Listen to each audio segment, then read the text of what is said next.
ठीक छ, तपाईलाई बाटा म्याद दिउँला।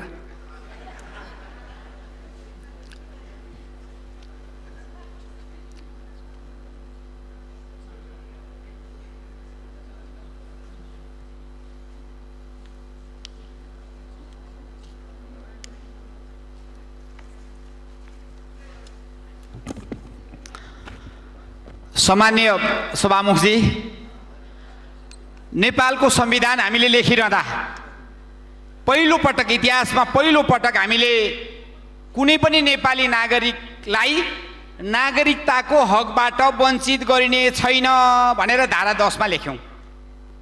त्यसैगरी भाग 2 मा लामो समयदेखि महिलाहरूले आन्दोलनबाट माग गरिरहेको आमा वा बाबु मध्ये कुनै एक नेपाली नागरिक रहेछन् भने उनीहरूको सन्तानले नागरिकता प्राप्त गर्ने भन्ने कुरा पनि लेख्यौं। त्यसैगरी जन्मसिद्धका सन्तानहरू जसका बाबु र आमा दुवै नेपाली नागरिक रहेछन् भने उनीहरूले नागरिकता प्राप्त गर्ने भन्ने कुरा पनि हामीले लेख्यौं। त्यसैगरी बाबु आमाको ठेगाना नभएको वा पितृत्वको ठेगाना नभएका बच्चाहरू नेपाल सरहदभित्र फेला पर्छन् भने पनि उनीहरूले वंशजका आधारमा नेपाली नागरिकता प्राप्त गर्छन् भन्ने कुरा लेख्यौं। र त्यसैगरी गैर आवासीय नेपाली नागरिकताको प्रमाणपत्र दिने प्रबन्ध पनि हामीले लेख्यौं। र सबभन्दा अर्को महत्त्वपूर्ण कुरा त वंशीय र लैङ्गिक पहिचान सहितको नागरिकता प्राप्त गर्ने भन्ने कुरा पनि लेख्यौं। यो अधिकारहरूलाई कार्यान्वयन गर्नका लागि केपी ओली सरकारले संसदमा 75 श्रावण 22 गते जसरी अरू मौलिक हकको कार्यान्वयनको विधेयकहरू ल्यायो त्यसरी नै यसलाई महत्त्व दिएर विधेयक दर्ता गर्यो।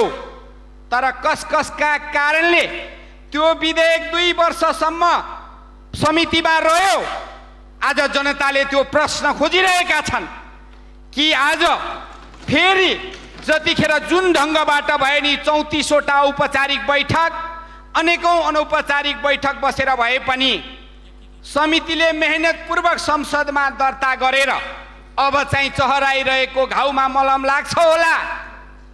अब चाहिँ जन्मसिद्धका सन्तानले पनि नागरिकता प्राप्त गर्छन् होला। त्यसैले आमाको आधारमा पनि ढुक्कसँग मैले नागरिकता प्राप्त गर्छु होला भनेको बेला यो संसदमा हुन्छ कि हुन्न भनेर पास गरेर जनताको अधिकार सुनिश्चित गर्ने बेलामा अर्को संसदीय प्रणालीमाथि नै चुनौती दिने गरी संसदले गरेको त्यत्रो मेहनतलाई कुनै वास्ता नगरिकन संसदीय समितिले गरेको व्यवस्था गरेर अहिले फेरि विधेयक ल्याइँदैछ। अर्थात् 0 पोइन्टबाट सुरु गरेपछि यही संसदबाट यो पास हुन्छ भन्ने कुराको कुनै सुनिश्चितता छ?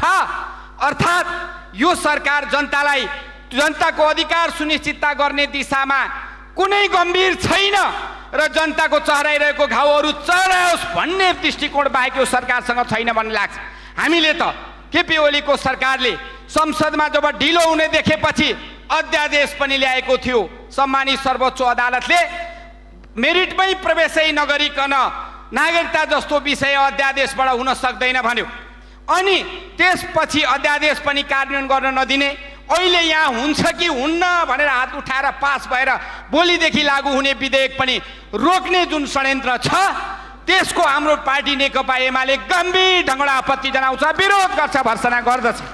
तसर्थ अब अहिले अझै पनि म त निवेदन गर्छु, गृहमन्त्रीजीलाई अनुरोध गर्छु कि हाम्रो अभ्यास छ विगतमा मुलुकी संहिता परिवर्तन गर्दा यसै हाउसभित्र हामीले गरेका थियौँ। अहिले पनि यो समिति भित्र संसदभित्रै छलफल गरेर एका चिज केही मिलेका छैन भने मिलाम, तर 0 पोइन्टमा लगेर जनताले नागरिकता पाउने हकलाई कुण्ठित गर्ने काम नगरियोस् भन्ने निवेदन गर्न चाहन्छु। धन्यवाद।